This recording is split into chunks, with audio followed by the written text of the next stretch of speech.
Welcome to episode 179 of the Half Point Per Podcast. I'm your host, Evan Riggs, and look who it is.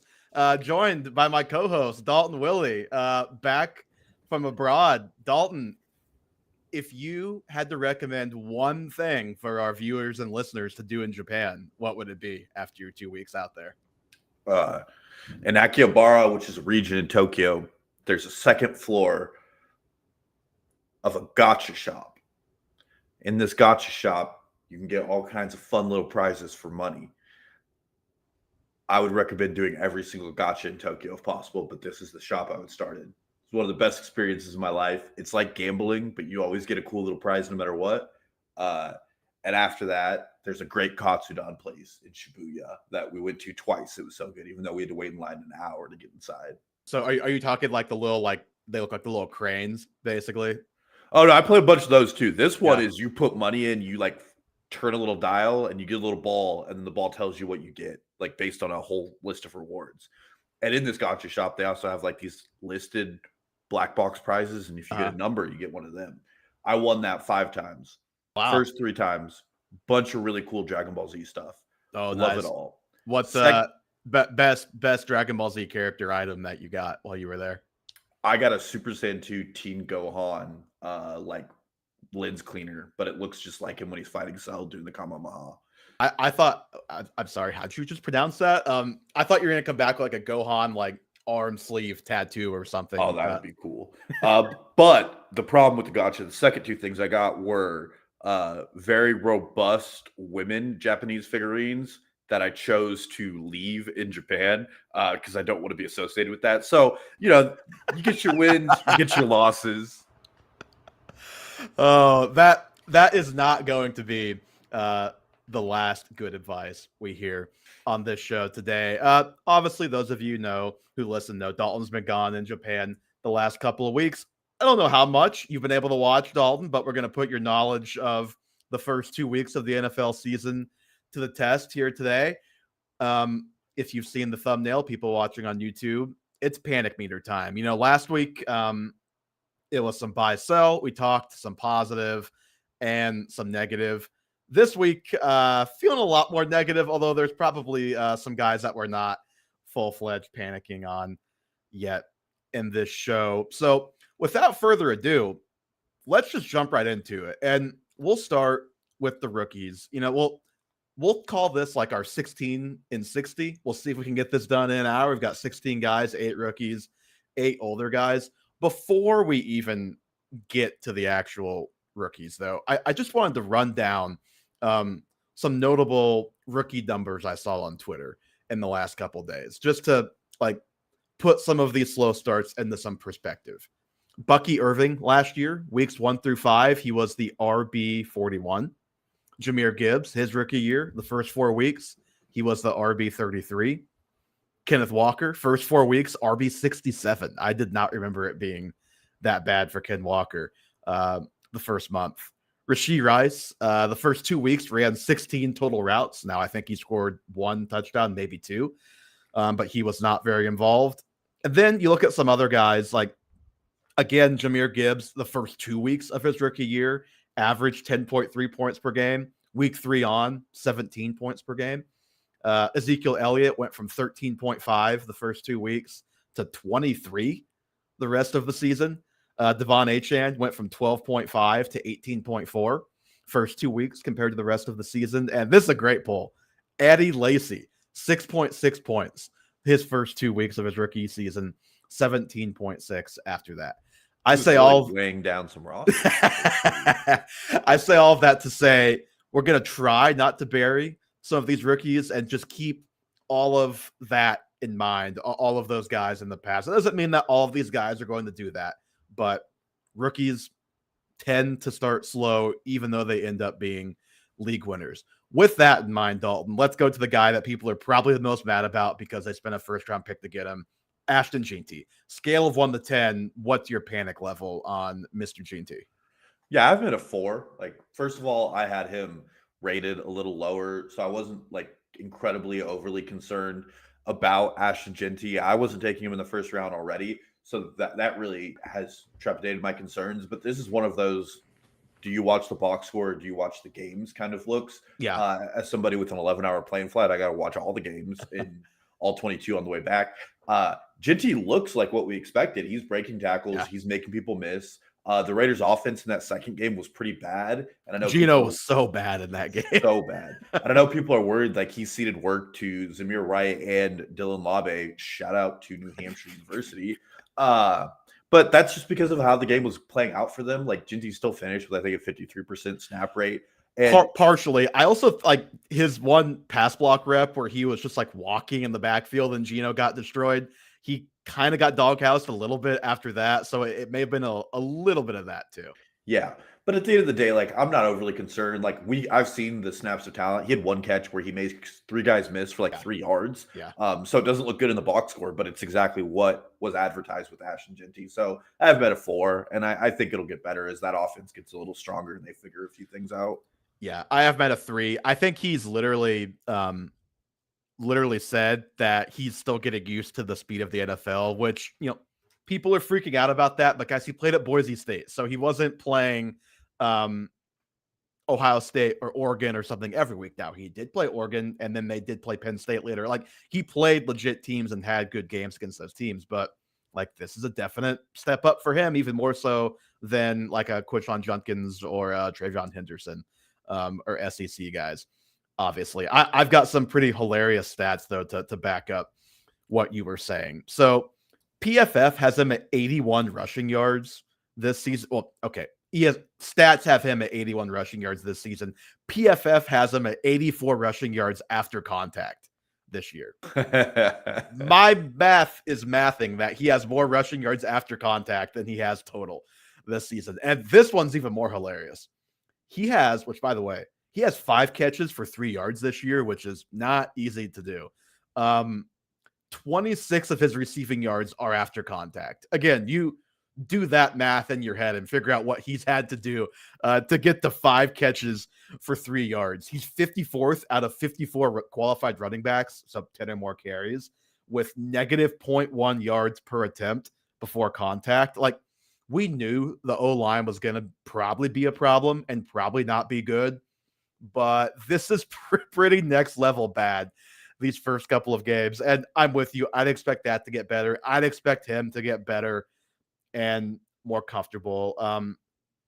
This wasn't really baked into his draft price. I feel like it was baked in more so to what we were saying, probably especially you, but even I think I baked it in a little bit better than the people taking him in the first round because I have him in the second round. I don't know, like he's not Bijan, but he still looks like he's going to be a really freaking good player to me. So I'm not too worried about him yet. A guy that I don't know if he looks like he's going to be a good player yet or not is Omarion Hampton. And by the way, I should have mentioned Ashton Ginty, RB 27 through 2 weeks. Omarion Hampton is the RB 44 through 2 weeks. Now, had you told me that 3 months ago, I would have said, yeah, like Najee Harris is like the guy there, and so he's being worked in. Obviously, that's not how it's been because Najee is just coming back from the eye thing. Turns out also maybe Greg Roman isn't destined to just run the ball first and run the ball often forever when Justin Herbert is the quarterback and looking very good and getting great pass protection. Now maybe playing the Chiefs and the Raiders where you just have to block Max Crosby and Chris Jones, and that's literally it, has maybe helped out a little bit with that aspect of it. I'm at a 6 with Hampton, though. I tried really hard not to give anybody a 5, so I'm either like a 4 or 6 to take some kind of stand. The snaps were 63% to 35% in favor of Hampton in week 2, but the rush attempts were dead even between the two, and Hampton did kind of get benched after the fumble late in the game. We'll see if that doghouse persists. I just can't tell how good I think he is yet. Maybe part of that's colored by my pre-draft opinion of him, but I don't know. He seems like a fine player, but I don't think Najee Harris is going away. And if anything, he's probably playing himself in the game shape right now. So maybe we'll see even more of Najee Harris going forward. Yeah, I have him at an 8. So And I start with this just because of like what the thesis was for Omarion Hampton to start the year, which was, well, we know the Chargers are going to run the ball. It's Greg Roman offense. Yeah. That's wrong. They're second in the NFL in pass rate over expectation. If you search Omarion Hampton on Twitter, like you will see 15 tweets who are like, I drafted Omarion Hampton because I was told this was a rush first offense. Like that joke is out there right now. Yeah, and then he went up because everybody thought that Najee Harris was cosplaying Pirates of the Caribbean every day with an eye patch. And turns out Najee Harris is actually a good player and was just bedridden with the Steelers. He's not a great player, but he does exactly what they need to do because he's not the focal point of the offense. He gets yards, he hits the holes. And then the third thing, and I think you and I were both skeptical of this, was how good Omarion Hampton is. And I think he might just be like a jag in the NFL, which is a fine player, but you weren't drafting him just to be a fine player. You were expecting to get an 80%, 70% workhorse on one of the best offenses in the NFL. And I don't think he's better than Najee Harris right now. Najee even caught a couple of passes last week, and he looked way better than what we'd seen from Omarion Hampton in the past game. So you just put all those together, and I think Omarion Hampton's going to be relegated to the RB2. I think he's not getting the good work, which I didn't think he was going to get regardless, which is inside the 20s. That's really been Najee's workload. And then they're passing the ball so much that the rush attempts are way less meaningful in this offense. Yeah, I think I'm probably less concerned than you are that Najee is just going to be the guy you want in this offense. But I think if there's two guys who are playing pretty equally in this offense, that if they keep passing like this, like it's going to be hard to predict who to start unless we get a guy, like unless one of them carves out the short yardage role consistently. Maybe you trust that guy over the other, but I just have a hard time right now kind of forecasting what that's going to look like. To New England, Travion Henderson. This has not been a fun one so far. He's the RB 36, and really week one, he was saved by a lot of passing volume. The snap count has been concerning to say the least. I think unlike Omarion Hampton, we like the talent of Travion Henderson coming into the NFL a little bit more, but I also think probably Ramondre Stevenson Dalton is better than Najee Harris. So like where do you sit with Travion Henderson this season, like what your panic level is? So this is going to be a weird one for me because I went between 4 and 9. Between 4 and 9? Well, and here's the problem. I was not one of the people who saw Travion Henderson in the preseason was like, oh, that's a third round running back. Yeah. Never. If that was me, he is a 9. But so I tried just like I'll say I tried hard to kind of separate my pre-draft thoughts from this as best I could, just because otherwise I feel like I'm just going to be regurgitating my preseason takes. But well, and if I had him ranked that high, I would be at a 9. But I had him as like a 7th round pick. I'm at a 4 because this is expected. We've gotten a little spoiled the last couple of seasons and how rookies develop, thinking they're just going to come out. Like it was bad last week. He had 4 holding calls or. Like I think it was two accepted at least. I don't know total. It didn't look great.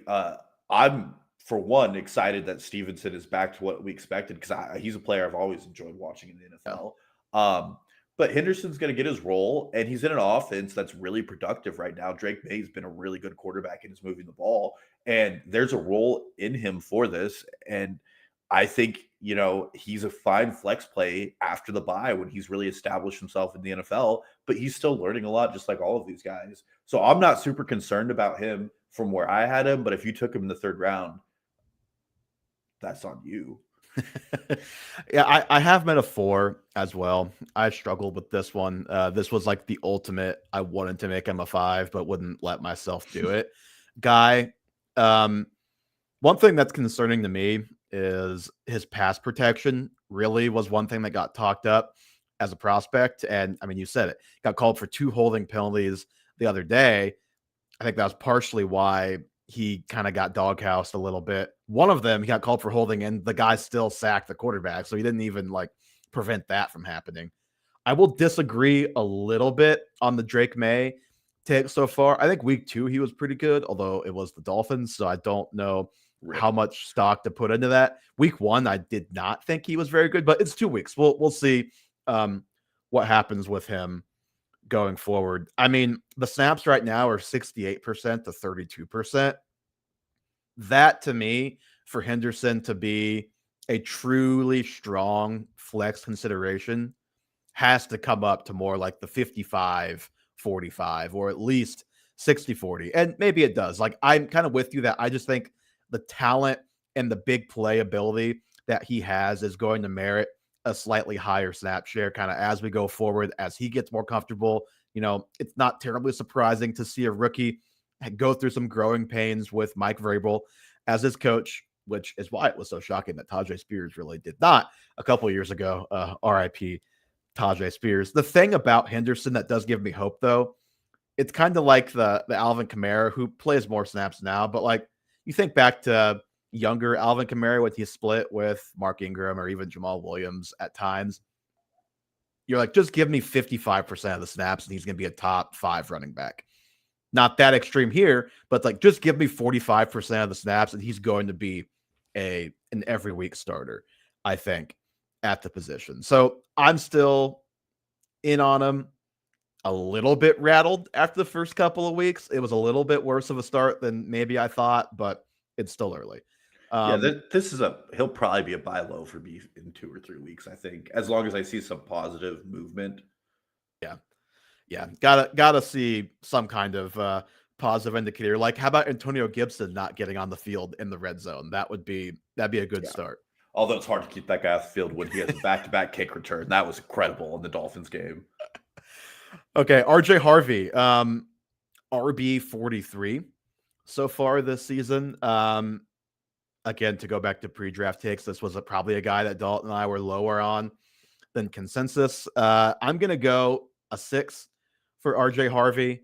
To a 5. Yeah, I mean, I was leaning a lot more towards 6 than 5, I think, maybe, for Harvey. It's kind of the thing that we talked about with him as a college prospect. He wants to bounce everything right now and make the big play. And he definitely can. Like, he's had a couple of nice big plays, but J.K. Dobbins is the guy who's getting trusted with all the between the tackles work mostly right now. And I mean, he's playing about 50% of the snaps, J.K. Dobbins is, which if you have Dobbins, you're like, this is great. I'll take half the snaps and 15 touches a game. Like, let's do everything we can to keep this guy healthy, but still get him the ball. Like, you're loving that probably if you're a J.K. Dobbins owner and someone who's starting him. The thing, kind of like with the Antonio Gibson thing, the thing with RJ Harvey that's killing him is Tyler Batty is also playing. And this is Sean Payton, guys. Like, I don't know how I could sit here and say RJ Harvey, once he does this, then it's only going to be a 2-headed monster. Like, I don't know that we'll ever see that this year. Maybe we will, but I like, we've seen Sean Payton do this for 15 years. Yeah. Well, I have him at a 7. Like, if I were, he's not in drop territory right now, but he's one of those players where I'm like, he might be a roster clogger for you, where you're expecting something that's not going to happen. A couple of concerns in general. This Broncos offense has kind of come back down to earth from what we saw last year. Bo Nix hasn't looked as good. Their rush attack is really what's gotten going forward, and mainly the rush attack from J.K. Dobbins. And the problem with the offense not looking as good is you have way less grace for guys who aren't going to hit the hole and get you 5 yards, which is exactly what RJ Harvey's not doing right now. And specifically, like, if like J.K. Dobbins will gain 2 yards and be okay with it some plays, RJ Harvey may lose 4 yards and then you're off the field in 2 more plays after that. Yeah, and they're not getting the hero plays we were seeing from Bo Nix. It's early in the season. That could change. But, you come down in a shootout with the Colts of all teams, and you end up losing the game. In that game, from PFF, RJ Harvey was charted with a negative 9.8 rush yards over expectation, which is pretty hard to do. Yeah. And in a game that's literally decided by a point, that's pretty detrimental. That's like offense. Isaiah Pacheco bad. Sorry. Yeah, it is. We'll get to him later. And I mean, Sean Payton's just really not one to tolerate that. Like, we did the same thing with Marvin Mims a couple years ago, where we're like, well, he drafted him first. It was his first pick. Yeah. Clearly. And then Marvin Mims barely saw the field for a year because he couldn't run a route right. In the same way, RJ Harvey needs to learn how to block a hole right before he can he can play. So I'm at a 7. I think it's only going to get worse because Dobbins has shown that he's just at least an above average NFL runner, if not closing in on like elite tier with some of the plays he's made these first 2 games. Yeah, I think Dobbins is a good NFL running back who just doesn't have the explosion to turn the 25-yard rush into the 60-yard rush like he did before all the injuries. Rest in peace. But like, a lot of teams would kill for a running back who has the vision to be able to like.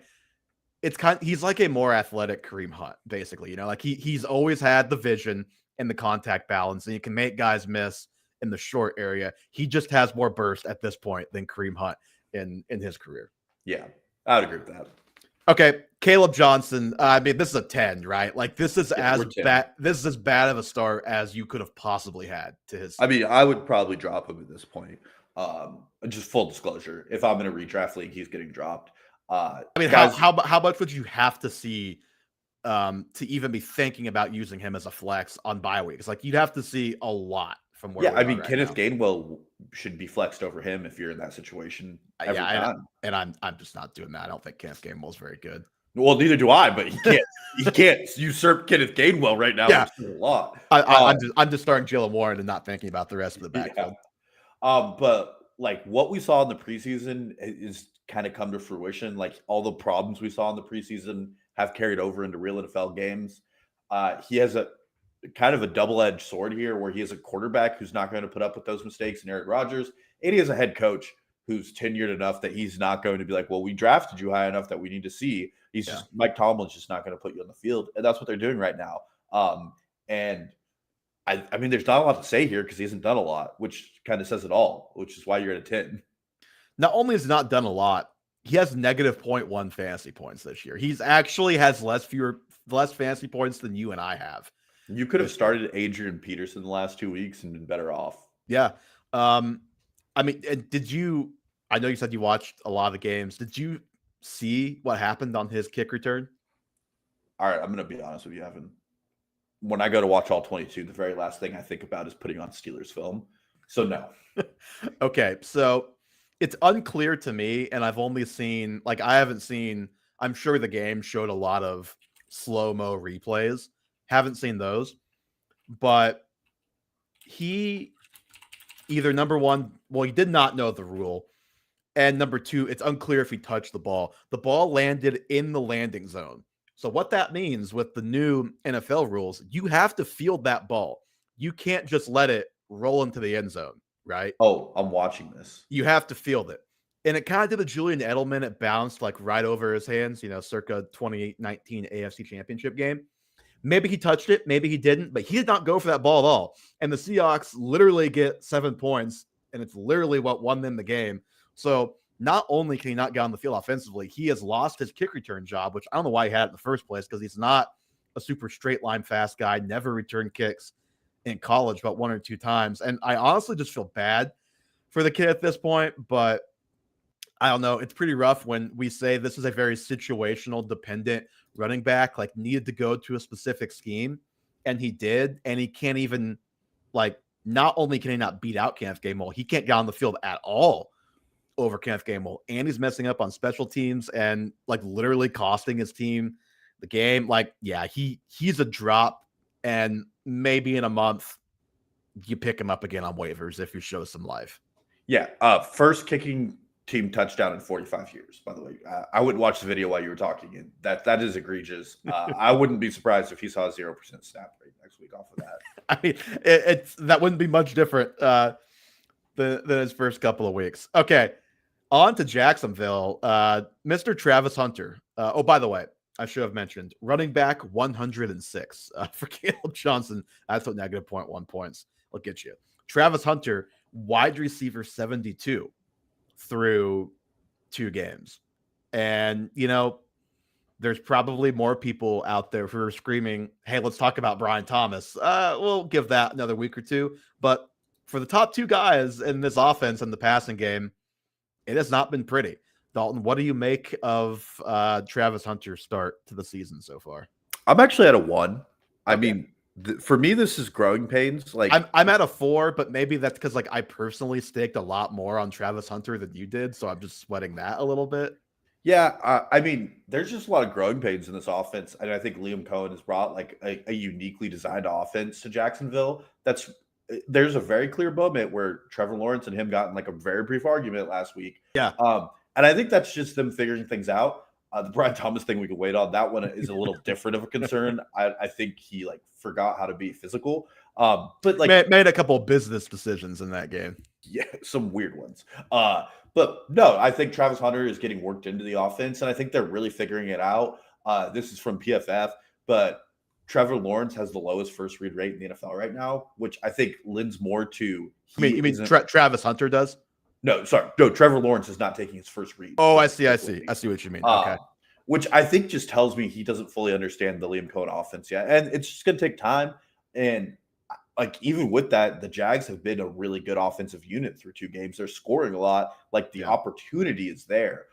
So all in all, like I think things are going to buff out here, and I think Kareem rises to the top.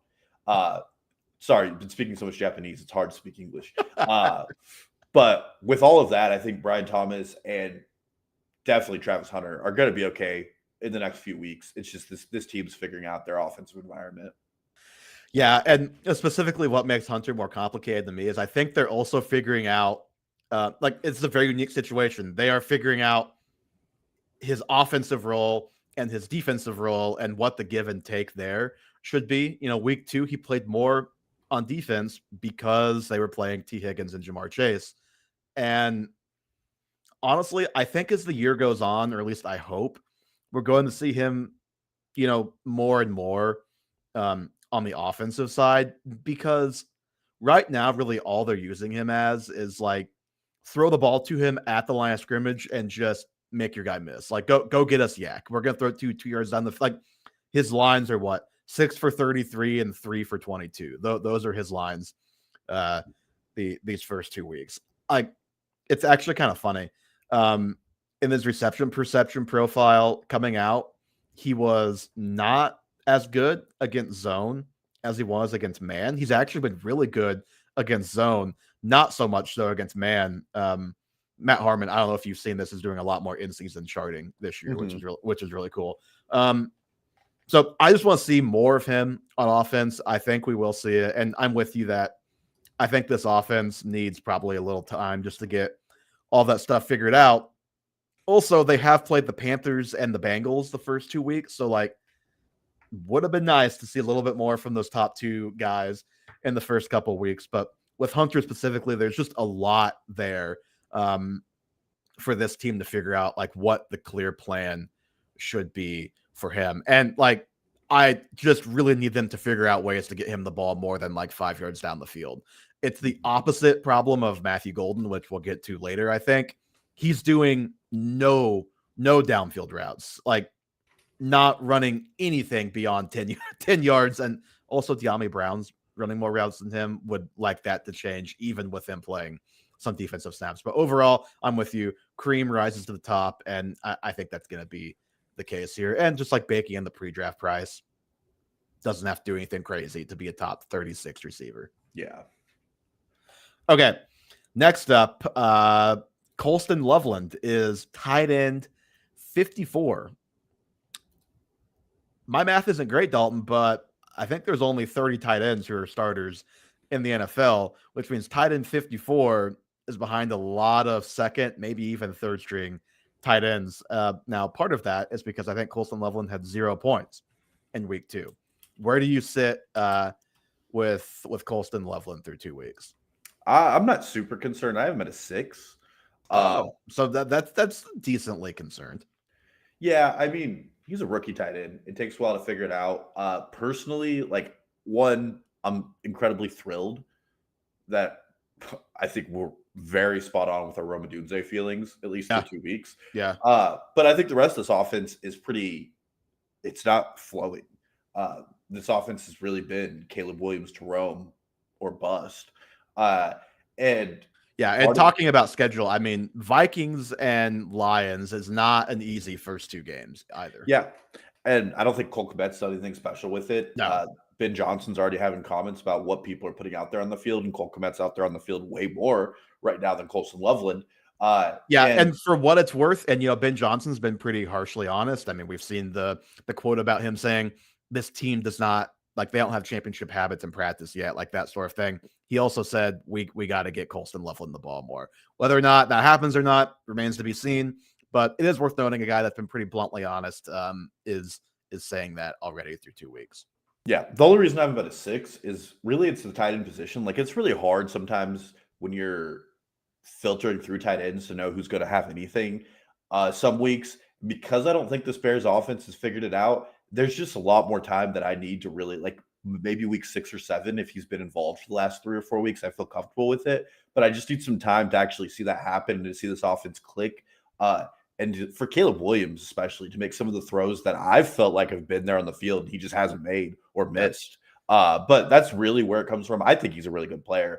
I just need them to put him on the field more, and then I need to see the Bears offense execute on the design that I think Ben Johnson's putting out there that's really well. Yeah, so I have been a 2. What I'd say is I wouldn't be thrilled about having to start him next week. If you're in a situation where you cannot roster a second tight end, I understand. I would throw him out there as opposed to dropping him if I had to make that choice. But all things being equal, I would love to be able to just sit him for a week or two, see what happens. You'll like my spin zone here, though. This is why I'm not super concerned. Like this offense, as you said, has not found its rhythm. The coach is saying, hey, we got to get this guy the ball more. One thing that is not working in this offense that neither of us are surprised by, DeAndre Swift. That's the running back and DeAndre Swift. I mean, of all running backs with 25 or more carries this year, DeAndre Swift is averaging 1.9 yards before contact per attempt. That's 4th best in the NFL. Okay, keep that in mind when I tell you this. The Bears are 31st in rushing EPA and 32nd in rushing success rate. So he's getting the blocking. He's not doing anything with it. He's actually being really bad with it. And, Kyle Monangai, come on. A nice way to help out a young quarterback and to kind of build in an extension of the run game is get those tight ends involved in that play action, get them in the flats. Like, I think we're going to start seeing more of that from this team. So I'm with you. I think he's a very talented player. Yeah, no, I agree. The only reason I went 6 is just because I need to see this offense executed effectively before I feel comfortable starting anybody but Rome. Yeah, that's fair. Tight end's just such a wasteland that I just don't need to see much to throw somebody out there. Okay, last rookie, and then we'll get into some vets. Matthew Golden, wide receiver 105. I'll go first on this one. I am at a 1. And you might be thinking, gee, Evan, he's wide receiver 105. How can you not be concerned at all about a guy that I drafted to be my wide receiver 4? And I really wanted to be able to start him now that Jayden Reed got hurt and he could be the 1 or 2 in the offense. Well, I'll tell you this. He has the best average separation score, or AS, among rookies in the NFL through 2 weeks. Like I said, Jayden Reed is injured. It's pretty much him and Dontavian Wicks for the wide receiver 2 spot right now. I think Romeo Doubs probably has the 1 spot locked down as things stand now. And why I say that is because of the usage from Matthew Golden. Like I alluded to earlier, he's one of the guys that Harmon profiled in his week 2 reception perception. So listen to this. He ran 21% of his routes as a 9 route, another 21% as a post route, and 12.5% as a corner route.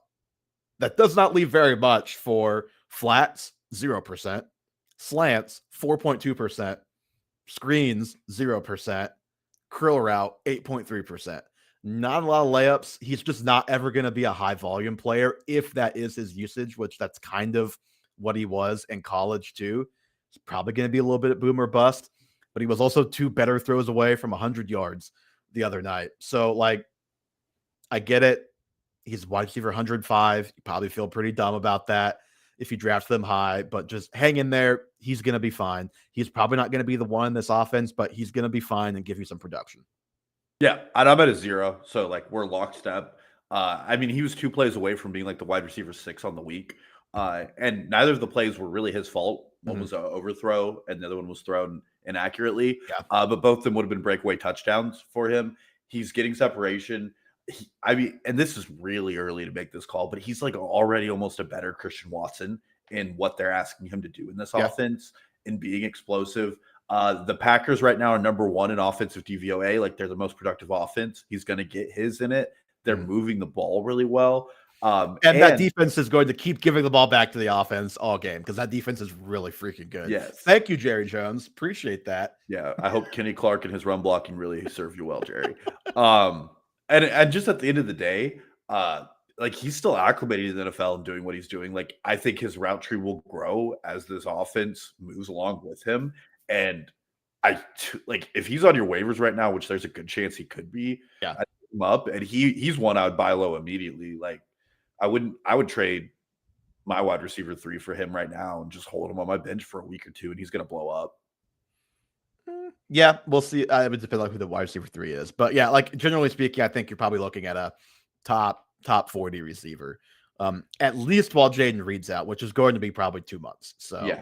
Well, then Tucker Kraft was like Jesus Christ today. He died and was resurrected all on Twitter all at once. Yeah, I don't know if you saw in both of our dynasty leagues that we're in. One of them, I just did it because I'm tired of following Noah Gray. The other one, I have Tucker Kraft. Immediately went and picked out Luke Musgrave.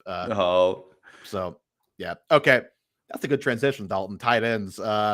To a couple of young tight ends who are fun, to a tight end that might be done. Mark Andrews. He is the tight end 57, even worse than Colston Loveland. I think he has 2 points so far this season. I'll go first. I'm at a 10, and it might be over for Mark Andrews, who is tight end 57 with 2 points. Yes, he did drop a touchdown pass, got punched out of his hands, but also like got a catch. Heard that before, by the way, in the playoffs. It was a pretty easy catch that you just got to make.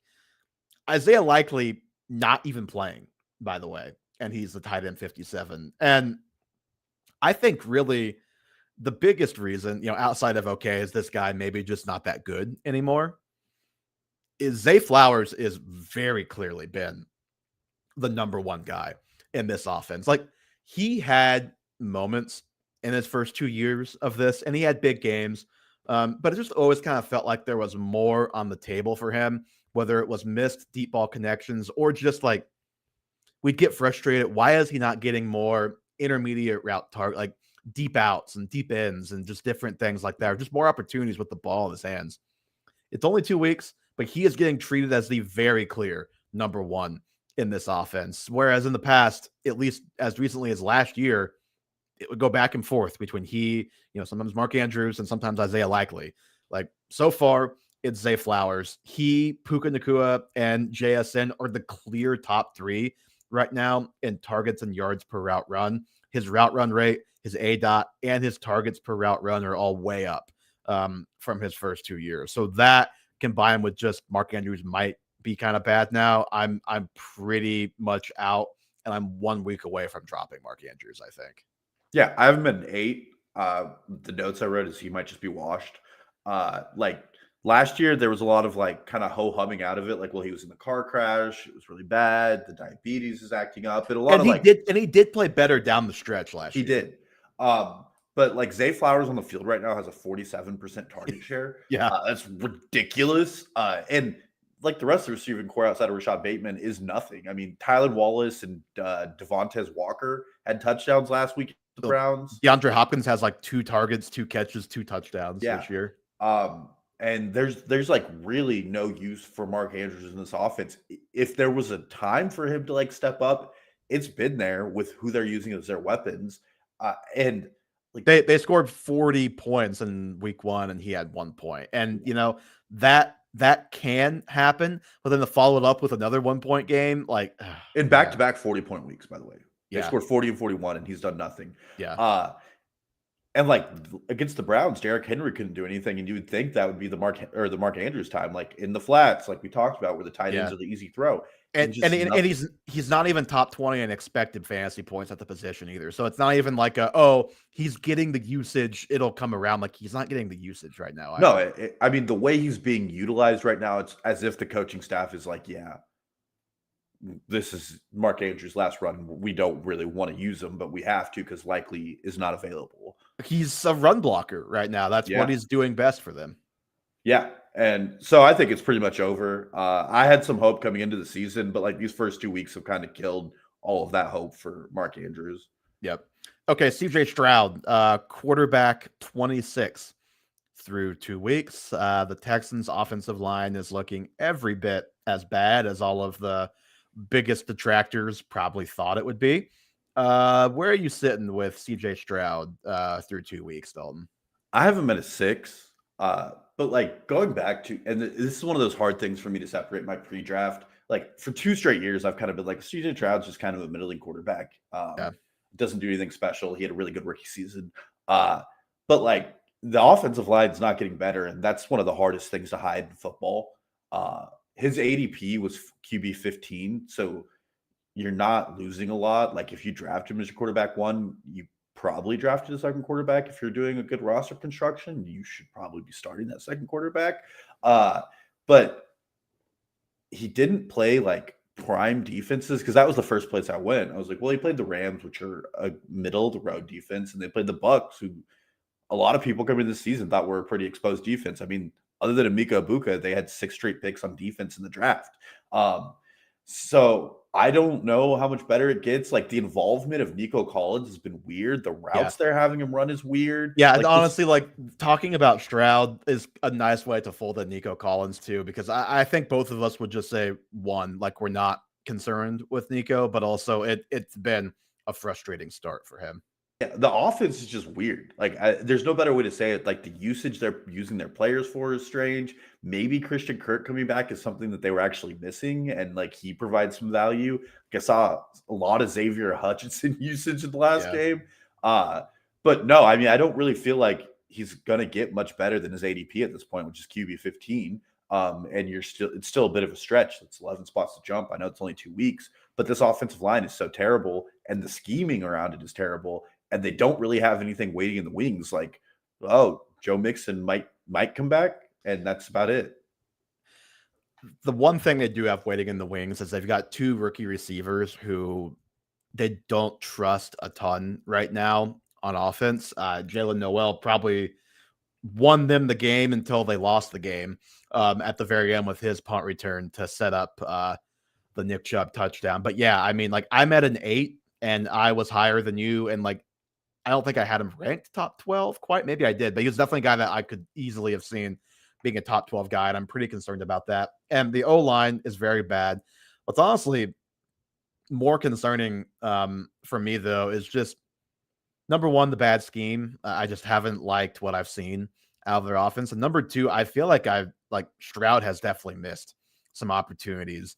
You know, inaccurate throws happen, but also, have you seen the all-22 angle of the play where Nico Collins would have walked in for a touchdown against Tampa, and he just didn't throw it, and he was wide open on a crosser for what felt like about 2 seconds, which is a long time in the NFL, running across the field. And then he did finally throw it when he was right by a defender.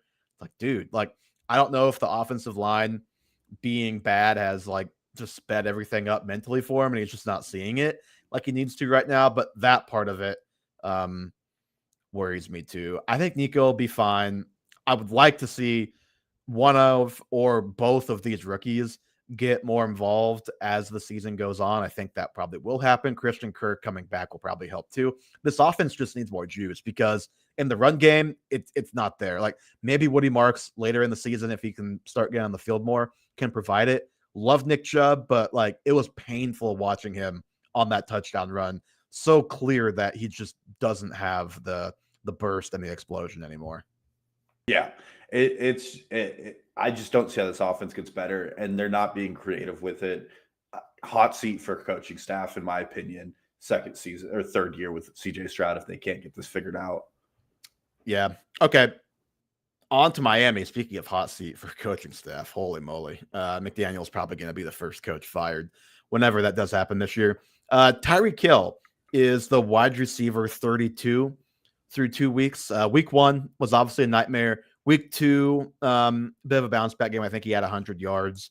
But I wanted to talk about, just like use this as a way to talk a little bit about the Dolphins as a whole, and obviously Tyreek Hill being the guy we care the second most about, probably at this point. Achane being one, but Achane's been fine through 2 weeks. I'd say for me, I've got Tyreek Hill at a 6, and this is a really hard one to parse because we did see enough in week 2 for me to say, okay, this offense isn't going to be completely useless. Like it looked like week 1. It's like, oh my God, what are we going to get out of this offense? Week 2, it's like, okay, the team might kind of suck. The offense isn't what it used to be, but they can still move the ball. I do think we're probably past Tyreek Hill being a top 10 guy at this point, which he was drafted like kind of on the fringe of that. I think those days are probably gone. One positive is we've seen a 72% target share for the top 3 guys, Achane, Waddle, and Tyreek Hill. So at least that's good. Like they're moving the ball a little bit, funneling it to those 3 guys. But what makes it so volatile is like, does Tyreek Hill literally quit mid-game? I don't know. You could tell me he does anything the rest of this season, and I would believe you. Like, does McDaniel get fired in week 6? Very much a possibility. If that happens, what does this offense look like? Does Tua stay healthy all year? Does the bottom fall out? If he doesn't, history tells us yes. So there's just a lot of stacking concerns, along with the fact that I just don't think Tyreek Hill is quite the same guy. Still pretty good, but not quite the same guy. So just a lot going on here. But I'm like pretty firmly at a 6 right now with Tyreek. I'm at a 7. And I'm going to use this for a bit of an expose I would like to discuss with our viewers. And it is the fraudulence of Hard Rock Stadium in the first month and a half of the season. If you watch any Miami Dolphins home game, you realize the Dolphins get the shaded side and the away team always gets the sun side. And in the months of September, the first 2 weeks of October, I pulled this from Scott Barrett, who did a nice expose on it. The Dolphins somehow score 10 more points at home than they do away. And then you go and you watch the game, and the first quarter of that Dolphins-Patriots game, the Dolphins defense is clamped up. They're not moving the ball at all. And then as the game goes on, they start scoring points. I really do think there's a matter of like how hot it gets on that sideline for the opposing team that kind of wears them down, especially in those early games. Which this leads me to my point. The first week, the Dolphins didn't get to play at home. They had to play the Colts at Lucas Oil. They scored 8 points against the same team that the Denver Broncos offense scored 28 points. Now, I know we're 2 weeks in the season and doing this kind of analysis is pretty shallow and lazy, but that would tell you in the majority of cases, the Broncos offense is 20 points better than the Dolphins. And that is concerning in and of itself. And then the second follow-up point here is like Tyreek Hill has led them in receiving yards both games with 40 and then 100. But this whole offense looks just broken on like a play-to-play basis. And I don't see Tyreek Hill with the same explosiveness that he's had previously.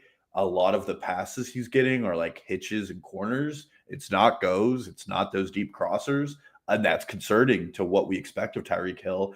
And as teams start adjusting for that, like, is Hill going to have the ability to take that over? And then last, like, I know it's Mike McDaniel's likely swan song, but this is kind of Tua's swan song. He's looked terrible. He's had 2 just terrible games. I don't think some of the interceptions like are 5 feet over receiver's head. There's one play where in the second game where he throws it, like it's not an interception, but it's like a deep out 5 feet over Tyreek's head, and he like visibly starts pouting and getting mad on the field. Yeah. And I just don't play that. And they have not. This is controversial, but I don't think the 2 teams they've played are good. I know the Colts are 2-0, but I mean they play the Chargers in week 5. They get a really good Browns defense, in my opinion. Then they get the Ravens, the Bills, the Commanders. All so we're about to see against the Bills tonight, if they've got anything. Yeah, and then I mean after the Bills, by the time most of you are listening, you'll know. But look, for us recording right now. Well, then after the Bills, they get the Jets. Like that's a salty defense in itself. So it's going to get hard.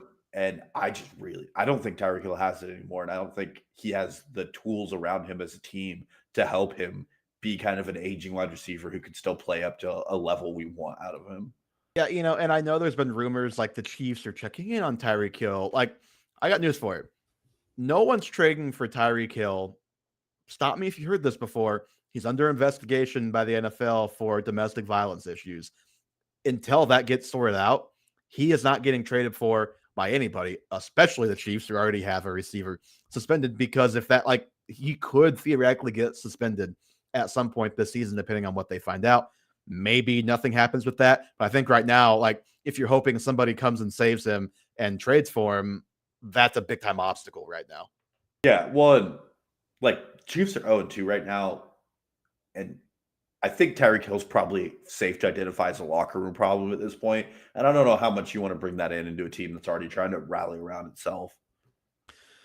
Okay.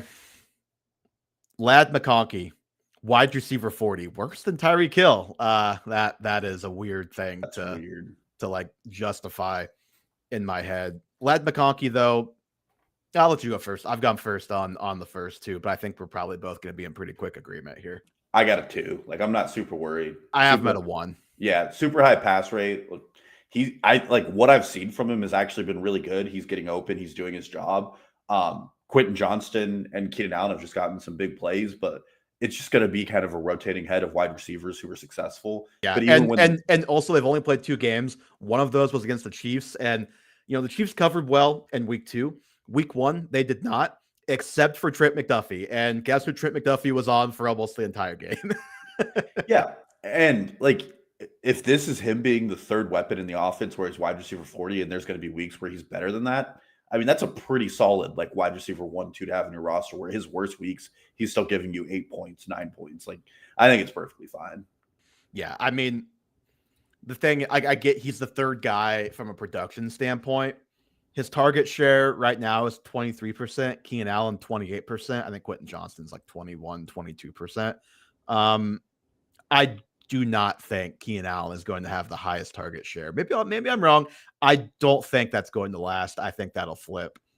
But last year, what did he do? Like a wide receiver 15 season, something like that. Maybe even better. I don't remember what his finish was. His target share was 26%. So like, the volume is not noticeably different. He just hasn't caught the touchdowns or had the super big plays yet. It'll come. His quarterback's awesome. He's awesome. He's the best receiver on this team. Don't stress about it. Buy low if somebody is. Yep. Okay, Mike Evans, wide receiver 49. A guy that we had a pretty big disagreement on before the season, so I'm interested to see what we're both thinking right now. Dalton, where are you as the pro Mike Evans guy preseason at on Big Mike through 2 weeks? Oh, I've been a 4. I have been a 3, so it's funny. I'm less concerned than you. Well, probably because I was a little more invested. Yeah. But I mean, this is just kind of par for the course. Like, I think Amika's really great and has been really fun to watch. I question how much longer he's going to be getting some of the soft looks he's getting as far as what he's established himself as. And they've played 2 pretty good defenses. I mean, Houston has probably the best corner in the NFL in Stingley. Well, and I don't know how closely you paid attention to that game. Stingley traveled with Mike Evans in that game, like he did against Davante Adams, interestingly enough, in week 1. So apparently that's a thing for Houston now. We'll see if that continues, but that's something to keep in mind with wide receivers playing this team moving forward if that does keep happening. Yeah, and if you're on Stingley Island, you're going to have stingy NFL points or fantasy points. I think it's going to work out. I also think once Chris Godwin returns, this offense is going to get way more creative with their 3 wide receiver monster. And Mike Evans is going to get his looks. They're going to try to get him to 1,000 yards no matter what. Just a ho-hum kind of like, I think he'll figure it out. Yeah. The thing that gives me a little pause, because like Mike Evans to me doesn't look any different than last year.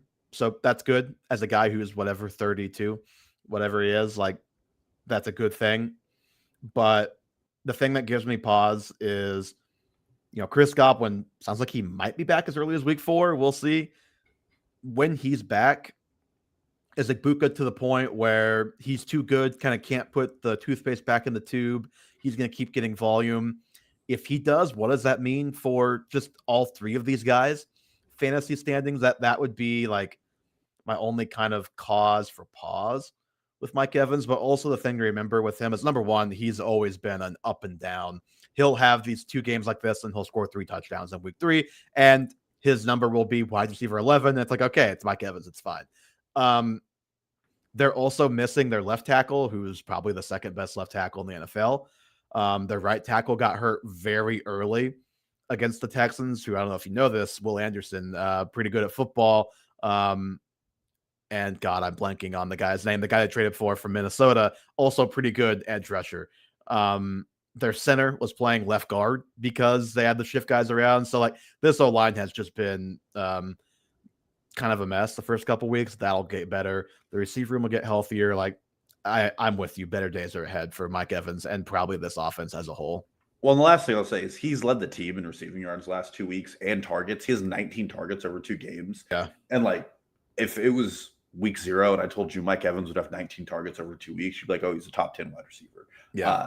So it's there. And I think it like you said, it's going to get better, but he's still definitely a focal point of this offense. Agreed. Okay. Tyrone Tracy, through 2 weeks, running back 41.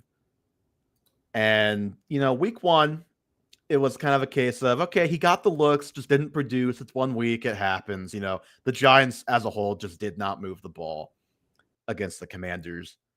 Week 2, they played 5 quarters, Dalton. They scored 37 points. And not only did Tyrone Tracy not do anything, I think he had like 30 total yards. I think he had 5 carries, 3 or 4 receptions. And most pressing, he clearly got passed by Cam Scatterbo in that running back hierarchy. Is that a 1-week thing? We'll see. But it was enough to where I'm at a 7. And, Tyrone Tracy is a guy that I liked more than you.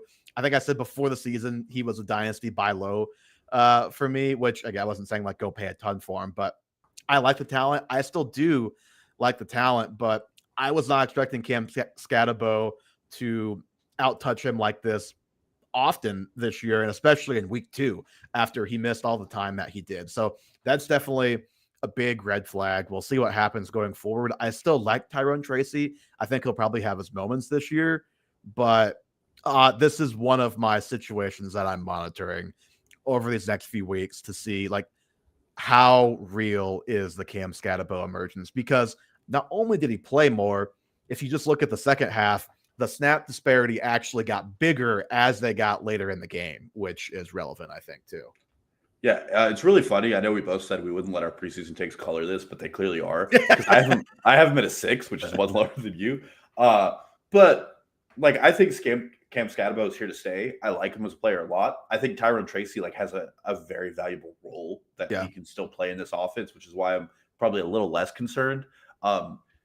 Secondly, in my opinion, this makes sense as a 2-headed backfield. Like, Scatterbo can catch the ball, and he had a pretty miraculous catch in that game as well. Yeah. But Tyrone Tracy, last year we saw it when he was a full-time player. He kind of got worn down, but he's very explosive and he's very shifty. And if you could use him in bursts successfully, that's a good flex asset for you in fantasy football. I just get nervous about an ancillary piece on the New York Giants offense, quarterbacked by Russell Wilson, as a fantasy asset. Like, I'm with you on all of those things as a player. I like if he was on a better offense and that was the case, I'm like, you know what, that's fine. Like, but you need him maybe to be more than that for him to be a top 30 running back. But I will say this. That was old Russ. That was vintage Russ last game. That was, I know it's just 1 game, but I was like, this guy's actually fun again. Sort of. I mean, the Cowboys, how many guys were just wide open on post routes? It's like, okay, let's make Russ throw something besides a post route and see what happens, Cowboys. And they did not. They refused, actually. To be fair, last year they asked that of Daniel Jones, and he couldn't do that for Malik Neighbors. But no, and I just think at the end of the day, like, Scatterbo is going to have a good role. But also, he's a violent runner. And Tracy would be one of those players I always keep as a handcuff, because Scatterbo is one of those players who I can see lowering his helmet at like the 30-yard line for no reason into another player's helmet and leaving the game with a concussion just because he only get 2 yards. He had one of the most reckless but best pass blocking reps you'll ever see, like just throwing his body into a unblocked defender coming screaming right up the middle. So, yep. Okay. Next guy. This is not a fun one. Isaiah Pacheco, running back 52 through 2 weeks. I'll let you take the lead on this one, Dalton. I wrote 9. I would write 10, but just like him, I can't get to double digits. My notes here say this offense stinks, and then 5 wide, which what I think I meant was the Chiefs would be better served going 5 wide with their current wide receiver core than putting a running back on the field. I disagree. They need to be lined up under center. But like, because you and I are so plugged in with Chiefs discourse, like the fans are begging for Smith to get some reps just because of how bad the running back room has been. Well, and Dan Graziano from ESPN did kind of hint that, we may see it sometime soon.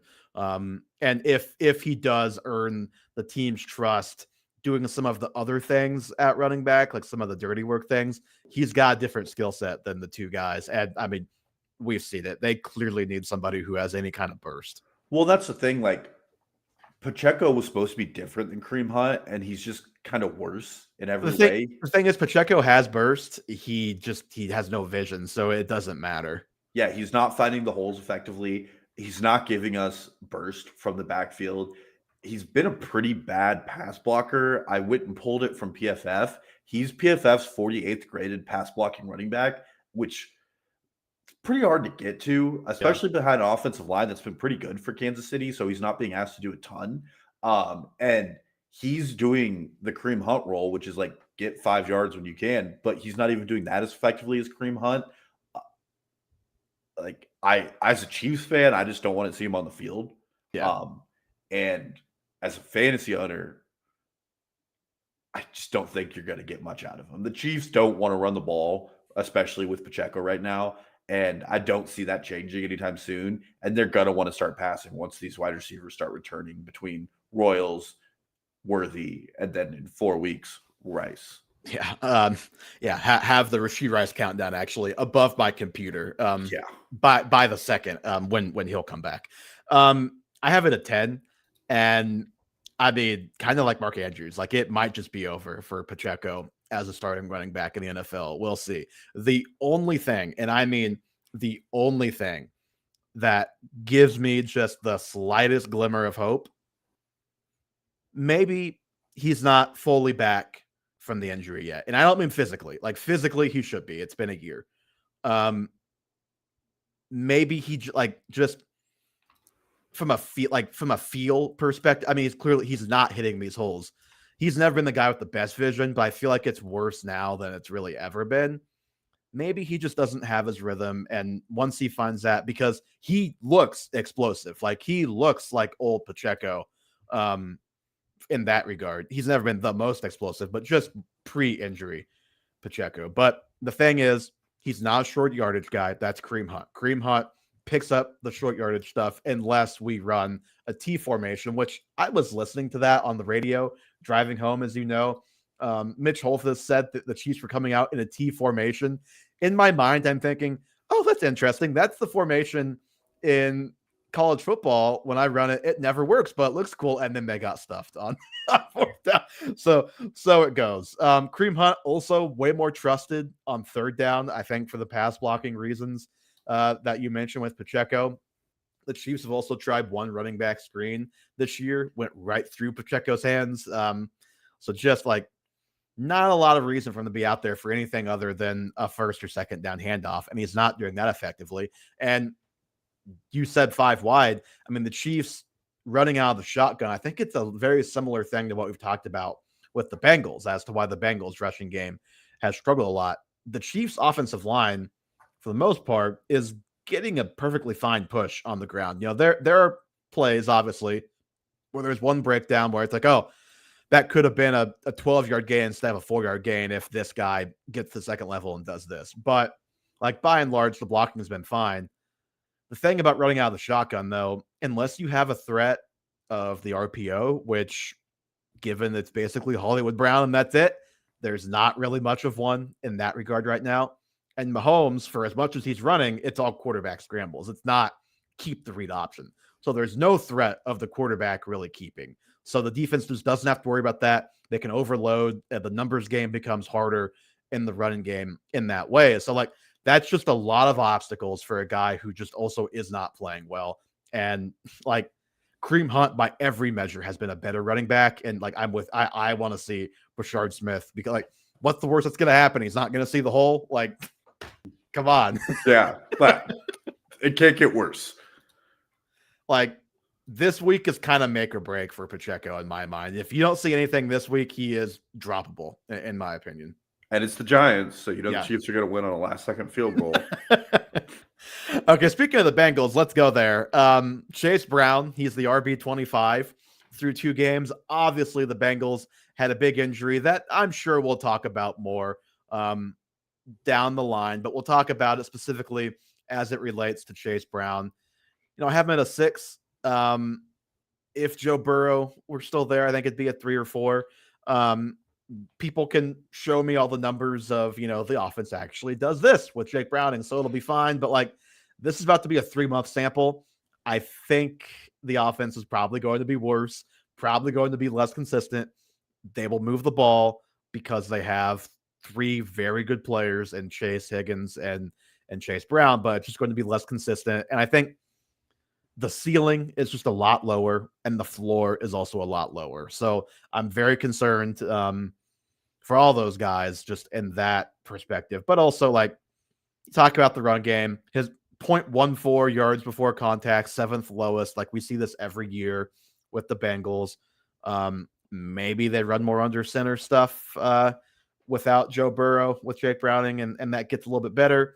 We'll see. But, like, what happens if the volume dips even a little bit for Chase Brown? And that is kind of one of my low-key concerns for him going forward. Not that like someone's taking his job or even taking over a role in this backfield, but I mean, 21 for 43 and 16 for 47 through 2 weeks. And I'm not saying that's his fault. I think a lot of it is not, but if he's not getting that kind of volume, he's got all of their touches inside the 5 from the running back position.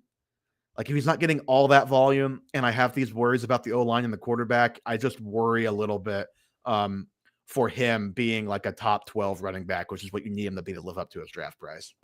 Yeah, and I'm at an 8. So I have similar concerns to you. I think they're just more exacerbated. I don't think this offense is going to be as good with Jake Browning. I know he was able to lead his drive and win the game for them. But you don't really replace Joe Burrow. You add in, like, you talked about the rushing. He's spectacularly inefficient over the first 2 games. Now, the Browns were one of those teams, and the Browns also held up Derrick Henry, which is a pretty hard thing to do. Yeah. So it might just be a really good run defense in Cleveland. But he's averaging 2.5 yards a carry. He has 5 targets this season. He's averaging 3 yards a target. Like, not good. Like, it's efficiency. He's averaging 2.5 yards a carry. I also saw a highlight from the second game where I think he had like a 14-yard run. It's like, okay, so what happened on the other 20 runs in this game to get him to 43 yards? Yeah.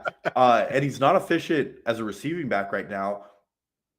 And this is kind of one of those situations we've talked about with some other players who are talented, where I just really don't know if Chase Brown is a 90% touch guy. He's an explosive player. And when you ask that player to be on the field the entire time, that explosiveness dwindles. It's harder to do it. It's a long NFL game. And you put him behind a very bad pass blocking and run blocking offensive line. And now you have a quarterback where defenses are going to be a lot more keen just to put bodies in the box and make them scared. It's an uphill battle for him to be worth his 2nd round pick value right now. And he's really living off of that 1 touchdown he has to even be close to an RB2, which was a great play by him. Great play. But like, he's probably one of the running backs with the most touches in the NFL, and he's done the smallest amount with it. And now his offense has gotten worse. Like, it's just a hard thing for me to be optimistic about. To be clear, he is a much better player than Pacheco, but he's actually been more inefficient than Isaiah Pacheco has this year. And we just had all those things to say about him. So that's how inefficient he's been so far. Oh man, I didn't think about that. That is terrible. Speaking of small guys, who aren't 90% workhorse guys, but often get thrust into that. JJ Taylor? Kind of sneakily Blake Corum got an inside the 5 rush and is kind of getting on the field a little bit more. Just something to watch. All right, Dalton, anything else on Chase Brown before we get out of here today? No, I watch Taz Brooks on waivers. I would just be interested in that. Yeah, it's worth a monitor at this point, I'd say. On that note, that is going to do it for episode 179 of the Half Point Per Podcast. Give us a follow, Twitter, Instagram, and TikTok at Half Point Per Pod. Subscribe to us on YouTube at Half Point Per Podcast. Link to all those things in the show notes as always. Leave us a 5-star review on the podcast platform of your choice. Thank you all so much, as always, for listening today, and we'll talk to you again next